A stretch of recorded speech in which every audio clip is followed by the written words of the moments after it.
आज हम लोग आपकी कक्षा 10 में अध्याय 2 में एक कविता है धनुष भंग, उसके 15वें भाग की व्याख्या करेंगे। मैं 8-8 लाइन के पद्यांश में से 4-4 लाइनें एक बार लेता हूँ ताकि वीडियो छोटी बने और आपको आसानी से समझ में आ जाए। तो यदि 8 लाइन आए तो आप 2 वीडियो जोड़ देंगे तो आराम से पूरी व्याख्या आपकी हो जाएगी, ठीक है। और ये जो धनुष भंग कविता है इसकी रचना तुलसीदास जी ने की है। तो इसके पहले जो 14 भाग मैंने पढ़ाए हैं बहुत ही सरल ढंग से मैंने बताया है। यदि आप देखेंगे तो निश्चित रूप से बात समझ में आ जाएगी। चलिए सबसे पहले इसमें आए हुए सभी शब्दों के अर्थ को हम लोग देख लेते हैं, फिर व्याख्या करते हैं। तव, देखिए तव को हम लोग यहाँ पर वह में बदल लेते हैं, वह में। भगवान वही रहेगा। सकल मतलब सभी के। उर मतलब हृदय में। बासी मतलब निवास करना, निवास करते, कोई एक ले लेंगे। करी ही मतलब बनाएंगे, करी ही मतलब बनाएंगे। मोहि माने मुझे। देखिए रघुबर कै माने श्री रामचंद्र की, लेकिन हम लोग व्याख्या में देखेंगे कि रामचंद्र जी की कहने पर यहाँ पे अच्छा नहीं लगेगा, तो रघुबर कै की हम लोग बदल लेंगे अपनी, ठीक है। रघुबर कै यानी अपनी। दासी वही रहेगा। जे ही के अर्थात जिसका, जे ही पर अर्थात जिसके ऊपर। सत्य मतलब सच्चा। स्नेहु मतलब प्रेम। वह, सो माने वह। ते ही माने उसे, ते ही माने उसे। मिले मतलब मिलेगा।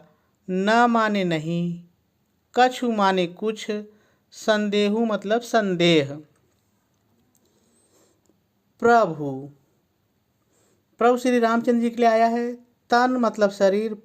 प्रभु तन यानी प्रभु का शरीर। तो ध्यान दीजिए प्रभु का शरीर शब्द अच्छा नहीं है, तो इसको हम बदल कर लिख लेंगे श्री रामचंद्र जी को। प्रभु तन श्री रामचंद्र जी को। चितई मतलब देख कर। प्रेम वही रहेगा।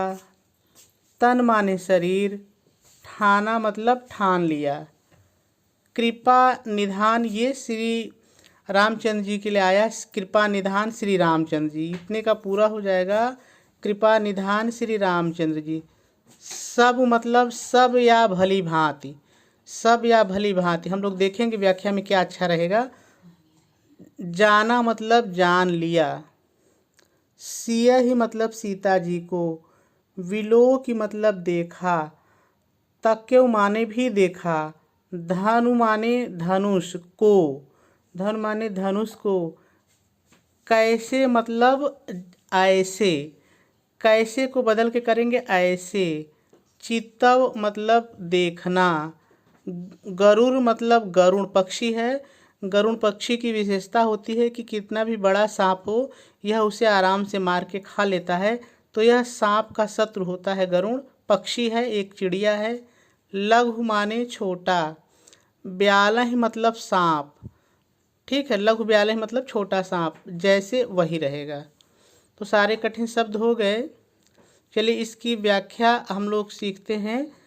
व्याख्या से पहले थोड़ा सा संदर्भ और प्रसंग की बात कर लें। तो जब मैंने इसका पहला भाग बताया था तो मैंने वहाँ पर संदर्भ लिखाया था, तो इस कविता के लिए वही संदर्भ होगा। सभी भागों के लिए जितने भी पद्यांश आएंगे इस कविता के वही संदर्भ होगा। प्रसंग बदल जाता है। चलिए तो यहाँ पर इसका प्रसंग आप छोटा सा लिख सकते हैं। प्रसंग हेडिंग डालेंगे और लिखेंगे प्रस्तुत पद्यांश में तुलसीदास जी ने सीता जी का राम के प्रति सात्विक प्रेम का बहुत ही सुंदर वर्णन किया है, और आपका जो प्रसंग है वो पूरा हो जाएगा। चलिए अब व्याख्या देखते हैं। आप व्याख्या हेडिंग डालेंगे और पहले थोड़ा सा अपनी तरफ से लिखेंगे, अपनी तरफ से जोड़ेंगे। सीता जी श्री रामचंद्र जी को देखकर यह निश्चय कर लेती हैं, इतना आपको अपने से जोड़ना पड़ेगा। सीता जी श्री रामचंद्र जी को देखकर यह निश्चय कर लेती हैं। आ जाइए, काव्य पर आ जाइए। देखिए ध्यान से, जहाँ जहाँ पेन चल रही है आप देखते जाइए और सुनते जाइए। ठीक है, फिर से एक बार शुरू करते हैं। आप व्याख्या हेडिंग डालेंगे और अपनी तरफ से लिखेंगे, सीता जी श्री रामचंद्र जी को देखकर यह निश्चय कर लेती हैं कि तो वह भगवान, अपने से जुड़े श्री रामचंद्र जी, वह भगवान श्री रामचंद्र जी जो सभी के, सकल सकल माने सभी के हृदय में निवास करने वाले हैं, मुझे मोहि माने मुझे, रघुवर के मैंने बताया था अपनी, मुझे अपनी दासी करहीं अवश्य बनाएंगे, मुझे अपनी दासी अवश्य, अपने से जोड़ेंगे, करें मतलब बनाएंगे, अवश्य बनाएंगे। क्योंकि अपने से जोड़िए, क्योंकि जिसके ऊपर सच्चा स्नेह होता है, वह, सो माने वह, उसे, तेहि माने उसे, फिर अपने जोड़े अवश्य मिलता है, मिलता है, अवश्य मिलता है। फिर अपने जोड़े इसमें कुछ भी संदेह नहीं है, इसमें कुछ भी संदेह नहीं है। फिर सीता जी प्रभु जी के शरीर को, तो देखिए अच्छा नहीं लग रहा है तो हम बदल के कर लेंगे, श्री रामचंद्र जी को देखकर अपने तन माने शरीर में प्रेम को ठान लिया, अपने शरीर को प्रेम में ठान लिया।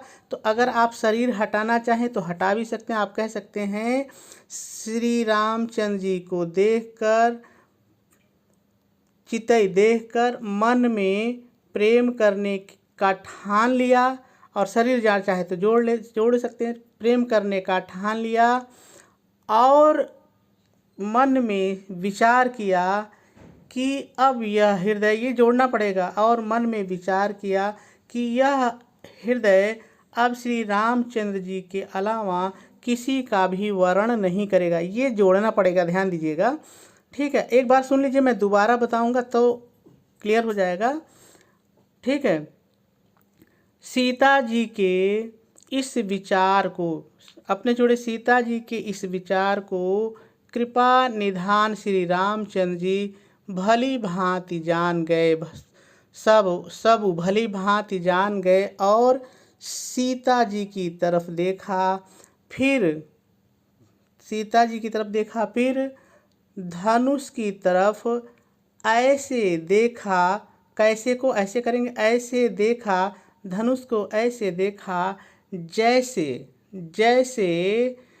गरुड़ पक्षी छोटे सांप को देखता है, गरुड़ पक्षी छोटे सांप को देखता है, अर्थात उनके लिए यह धनुष कुछ भी नहीं था, या उनके लिए यह धनुष तोड़ना कुछ भी कठिन नहीं था। और आपकी व्याख्या पूरी हो जाएगी।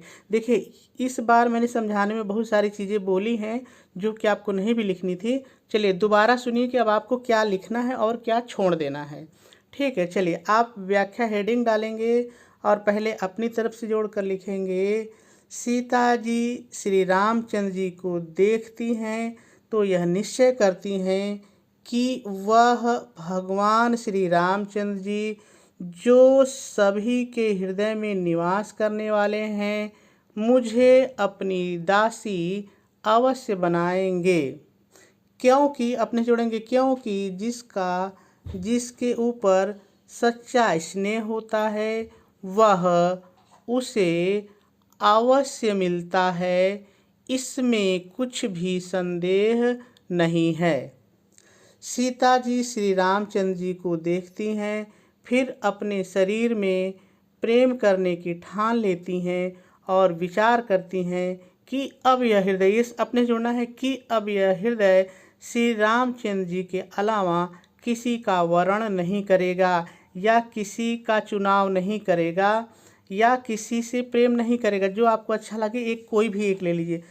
ठीक है, फिर से इस लाइन को देख लीजिए, सीता जी प्रभु श्री रामचंद्र जी को देखकर शरीर में प्रेम करने की ठान लिया और विचार किया कि अब यह हृदय केवल श्री रामचंद्र जी का ही वर्ण करेगा। कृपा निधान श्री रामचंद्र जी सीता जी की विचारों को भली भांति जान लेते हैं और फिर सीता जी की तरफ देखते हैं। फिर धनुष को ऐसे देखते हैं जैसे गरुड़ पक्षी छोटे सांप को देखता है, अर्थात श्री रामचंद्र जी धनुष को इस तरह से देखते हैं जैसे उसे तोड़ना कोई मुश्किल कार्य नहीं है। और आपकी व्याख्या समाप्त हो जाती है। आज इतना ही। कल इसके हम लोग 16वें भाग को देखेंगे और सीखने का प्रयास करेंगे।